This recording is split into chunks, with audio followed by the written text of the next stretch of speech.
Hello my YouTube friends, welcome back to my channel the nursing Gyan. इस video में हम discuss करने वाले हैं crash card content and maintenance. Let's start the video. Crash card एक ऐसा टॉपिक है जो कि आपको एग्जाम क्रैक करने से पहले भी यूजफुल होता है और आफ्टर एग्जाम क्रैक करने के आपको कोई नर्सिंग ऑफिसर की जॉब मिल जाती है उसके बाद भी यूजफुल होता है, क्योंकि आप डेली बेसिस पे जब पेशेंट के साथ डील करोगे तो उनकी लाइफ को सेव करने के लिए क्रैश कार्ड बहुत इंपॉर्टेंट है। फर्स्टली आपको पता होना चाहिए क्रैश कार्ड होता क्या है। क्रैश कार्ड का एक मल्टी ड्रॉर व्हील कैबिनेट है। एक कैबिनेट फॉर्म में इसको डिजाइन किया गया है जिसमें कि बहुत सारे ड्रॉर्स होते हैं और ये व्हील इसमें होते हैं सो डेट ये मूवेबल है, इजी टू ट्रांसपोर्ट है विथ एसेंशियल मेडिकेशन। इसमें जो भी लाइफ सेविंग मेडिकेशंस और इमरजेंसी मेडिकेशंस सारे के सारे होते हैं।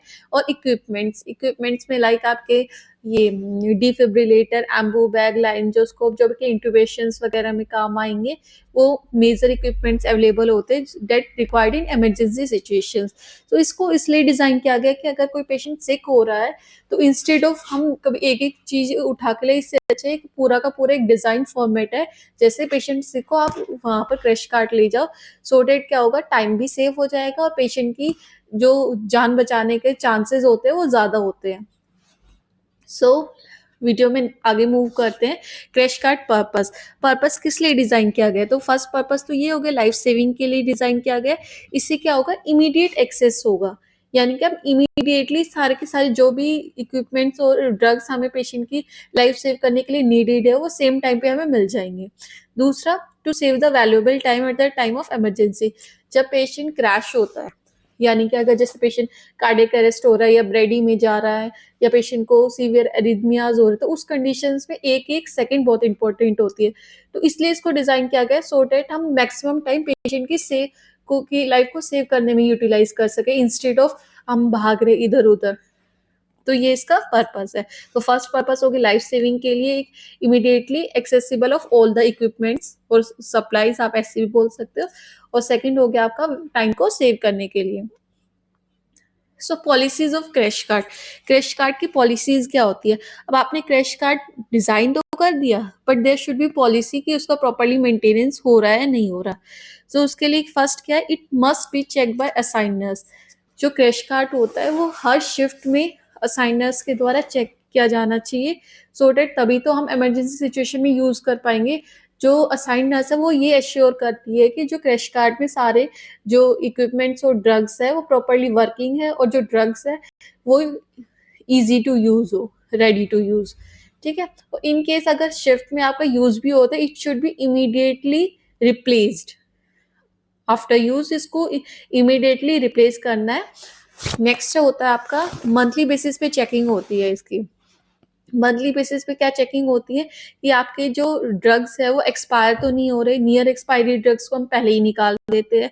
और जो भी आपके इक्विपमेंट्स है वो वर्किंग कंडीशन में होने चाहिए। अगर हमें लग रहा है कि कोई जो इक्विपमेंट है वर्किंग कंडीशन में नहीं है तो हम उसको वर्कशॉप में जाके उसको या तो उसको ठीक करवाएंगे या फिर उसको रिप्लेस कर देंगे। Crash card area should be obstacle free. आप जहाँ पर भी आप क्रैश कार्ड को रख रहे हो तो वो एरिया क्या होना चाहिए, उसमें कोई भी ऑब्स्टिकल्स नहीं होने चाहिए। यानी कि अगर कोई भी लाइफ सेविंग कंडीशन आती है तो उस इमरजेंसी सिचुएशन आती है तो उस टाइम पे कोई भी मतलब कि कोई भी ऑब्स्ट्रक्शंस नहीं होने चाहिए। ऐसा नहीं होना चाहिए बहुत सारे वायरिंग्स है, आपको क्रैश कार्ड को ले जाने में बहुत सारी प्रॉब्लम्स आ रही है, ऐसा कुछ नहीं होना चाहिए। जो एरिया है वो आपका सेफ जोन होना चाहिए और इजी टू मूव होना चाहिए। आपका क्रैश कार्ड इस कंडीशन में होना चाहिए। Crash card pattern should be same in all over hospital. जो आपका क्रैश कार्ड डिजाइन किया जाता है, क्रैश कार्ड की आपकी जब हम किसी भी न्यू सेटअप में ज्वाइन करते हैं तो क्रैश कार्ड की और आपके इमरजेंसी सिचुएशन की हमेशा क्लास प्रोवाइड की जाती है सो डेट स्टाफ कोई भी एरिया में पोस्टेड है तो वो इजीली लाइफ सेविंग कंडीशन या इमरजेंसी सिचुएशंस पे हैंडल कर सके। इसलिए जो क्रैश कार्ड होता है वो हर एरिया में सेम होगा। डिवाइसेस थोड़े से अकॉर्डिंग टू एरिया चेंज हो सकते हैं, बट जो एक पैटर्न होता है कौन सा सामान कहाँ रखा हुआ है ये पैटर्न सेम रहता है सो डेट जो स्टाफ है वो हर एरिया में इजीली लाइफ सेविंग कंडीशन को मैनेज कर सके। नेक्स्ट आते हैं क्रैश कार्ड कंटेंट्स। ये तो हमने डिस्कस कर लिया कि क्रैश कार्ड होता क्या है, क्यों डिजाइन किया गया, क्या पर्पस है और क्या पॉलिसीज है। ठीक है, अब हम पता होना चाहिए क्रेडिट कार्ड में होता क्या क्या है। सो ये क्रेडिट कार्ड दिख रहा होगा आपको, इसमें अपर शेल्फ दिख रहा होगा, पॉइंट आउट करके बताते, this is your upper,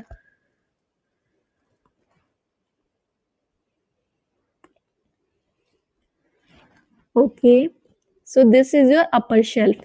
upper shelf में क्या होंगे, आपके सारे आईवी फ्रूट्स होंगे, देन ये आपका coloured, this is your this shelf, then your drawers जिसमें आपके ड्रग्स वगैरह एसेंशियल्स रखे रहते हैं, नीचे आपका एम्बू बैग, लाइंजोस्कोप, यहाँ पर आपको O2 एंड यहाँ पर स्टैंड्स वगैरह होते हैं। ठीक है, तो क्रेडिट कार्ड के हम कंटेंट्स डिस्कस करते हैं, external contents, internal contents, first drawer, second drawer, third drawer, fourth drawer, ये आपके जो नेम किए हुए लेबलिंग वो सारे ड्रॉर्स हैं। तो क्रेडिट कार्ड कंटेंट्स में क्या क्या आगा, आपका external content, internal content, first drawer, second drawer, third drawer, जो कि आपको इजीली जो क्रेडिट कार्ड का डायग्राम है उसमें एक्सेसिबल है। एक्सटर्नल में आपके जो डिफिब्स वगैरह है, लाइंजोस्कोप्स है, फ्लूइड्स वगैरह है, जो आपको विजिबल हो रहे हैं। इंटरनल कंटेंट्स में आपके जो ड्रॉर्स वगैरह आ जाएंगे और उनके अंदर जो सामान रखा हुआ आपको सारा इंटरनल कंटेंट्स में आएगा। देन टॉप शेल्फ में आपके फ्लूइड्स है, नॉर्मल सलाइन जो कि आपका आइसोटोनिक फ्लूइड है, 500 ml की 2 बोतलें होनी चाहिए। 5D आपका 500 ml 2 बोतल्स होनी चाहिए। रिंगर लैक्टेट होना चाहिए 500 ml की 2 बोतल्स, 25% डेक्सट्रोज की 5 एंड नॉर्मल सलाइन 100 ml के 5। देन आता है आपका कलर्ड बॉक्सेस में आपके आईवी कैनुला होनी चाहिए। जो आईवी कैनुला का साइज है वो चेंज होगा, अगर आप पीडियाट्रिक यूनिट्स में हो तो आपके size should be 22, 24, 26 like this, और अगर आप अडल्ट एरिया में हो देन इट शुड बी 22, 20, 18, क्योंकि ये हाई गेज के कैनुले होते हैं और इसमें आईवी एक्सेस अच्छा होता है। ईसीजी इलेक्ट्रोड्स 3 वे, ऐसे ईसीजी इलेक्ट्रोड्स है वो आपके पीडियाट्रिक में पीडियाट्रिक वाले और अडल्ट में अडल्ट वाले। 3 ways venturi mask, Dynaplast securing के लिए, syringes and needle 20 gauge and 26 gauge, और सिरिंजेस आपकी 1 ml, 2 ml, 5 ml, 10 ml all. Then आपका आपके साइड, जो आपका साइड में जो स्पेस होता है उसमें आपका ऑक्सीजन सिलेंडर होता है fit with FA wall with humidifier.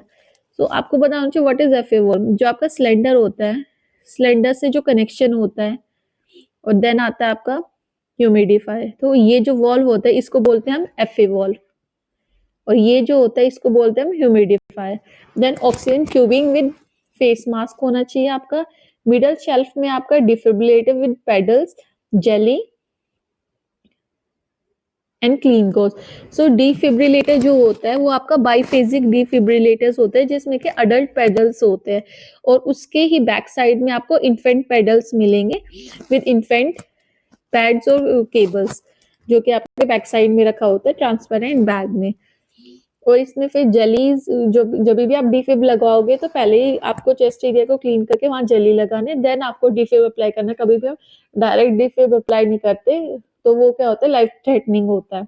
और आफ्टर उसके क्या नाम है, डिफिब यूज करने के बाद आपके गॉज से जेली को क्लीन कर देते हो। देन आते हैं आपके फर्स्ट ड्रॉर्स में आपके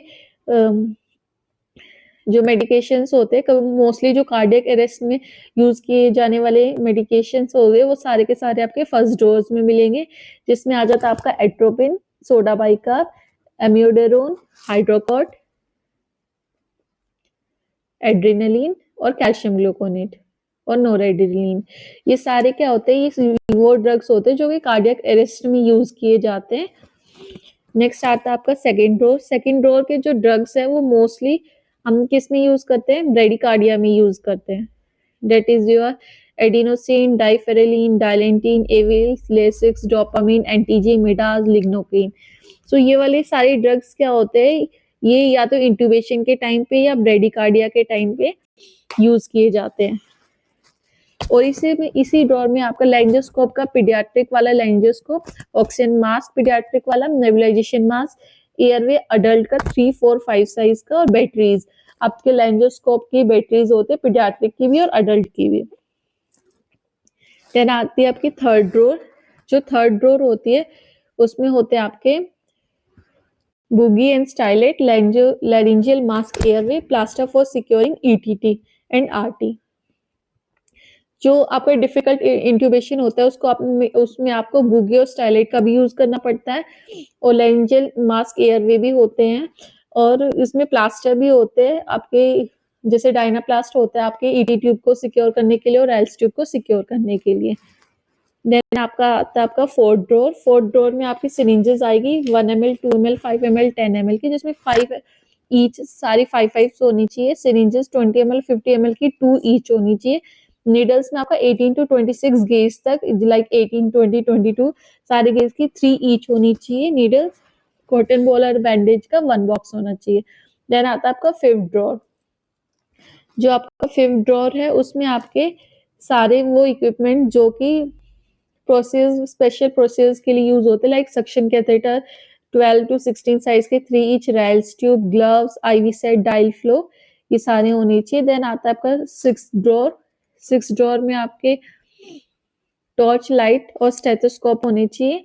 हैंगिंग में एक आईवी स्टैंड होता है, उसमें हैंगिंग में आपका प्रेशर बैग होता है। प्रेशर बैग कोई भी आपको बोलस देना है, जैसे फ्लूइड का हम बोलस देते हैं, एनएस का बोलस देते हैं, तो प्रेशर बैग में तो स्पीड से चला जाता है, इसलिए प्रेशर बैग होना चाहिए, टर्निकेट होना चाहिए, ऑक्सीजन सिलेंडर की की और सीजर्स, ये सब हैंगिंग में स्टैंड में हैंग होनी चाहिए। देन बॉटम शेल्फ में क्या आता है, जो आपका बॉटम शेल्फ होता है उसमें Anbu bag with mask and reservoir bag होता है।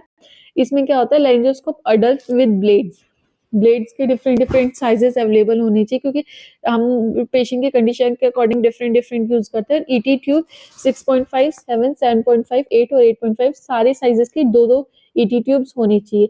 सेम ये पीडियाट्रिक में डिफरेंट हो जाएगी। पीडियाट्रिक में साइजेस आपके जैसे कि 3 3.5 4 4.5 और 5, मेजरली हम ये साइजेस यूज करते हैं। तो अप टू ये एरिया पे डिपेंड करता है कि कुछ कुछ जो आइटम्स होते हैं वो एरिया वाइज चेंज हो जाते हैं, अडल्ट में डिफरेंट होंगे और पीडियाट्रिक्स में डिफरेंट होंगे। तो इस वीडियो में हमने क्या क्या डिस्कस किया है, इस वीडियो में स्टार्टिंग में हमने डिस्कस किया आपका क्रैश कार्ड क्या होता है, उसके हम कैसे डिजाइन किया गया, क्या पर्पस है क्रैश कार्ड के, पॉलिसीज क्या है, प्रोसीजर क्या है आपका क्रैश कार्ड को करने का। देन कंटेंट्स आ जाते हैं, जिसमें कि आपके external content, internal content, first drawer, second drawer up to 6 drawers और लोअर शेल्फ, ये सब कवर्ड होता है। एक इम्पॉर्टेंट चीज जो आपका क्रैश कार्ड होता है वो हमेशा क्लोज्ड रहता है। इनकेस हम क्रैश कार्ड को ओपन करते हैं तो हमें जो बैंड होता है उसको, प्लास्टिक कलर का एक बैंड होता है, उसको हम कट करके तभी हम क्रैश कार्ड यूज कर सकते हैं। और जैसे ही हमने क्रैश कार्ड यूज कर दिया तो उसको यूज होने की इमीडिएटली बाद हमें उसको क्लोज करवाना पड़ता है। जो असाइंड नर्स है वो इंश्योर करती है कि क्या क्या यूज हुआ है, जो भी आइटम यूज हो गए उसको असाइंड नर्स फार्मासिस्ट को, जो आपके इंचार्ज है वो क्या करेगी, फार्मासिस्ट को इंडेंट डलवाने के लिए लिस्ट ऑफ आइटम देके इंडेंट रेज करवाएगी जो जो आइटम्स यूज हुए।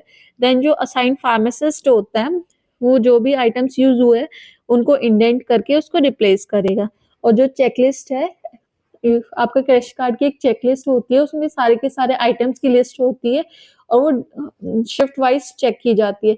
तो आफ्टर जैसे कि वो सारे के आइटम्स को रिप्लेस कर देंगे, देन उस पे जो फार्मासिस्ट होता है वो साइन कर देता है कि सारे आइटम्स कंप्लीट है नाउ। देन हर शिफ्ट में वो दोबारा से चेक करते होते रहेगा, जैसे ही वो यूज हुई उसको इमीडिएटली रिप्लेस किया जाएगा। तो ये एक बहुत इंपॉर्टेंट टॉपिक है पेशेंट की लाइफ सेविंग के लिए। Thanks for watching, do like share and subscribe my channel.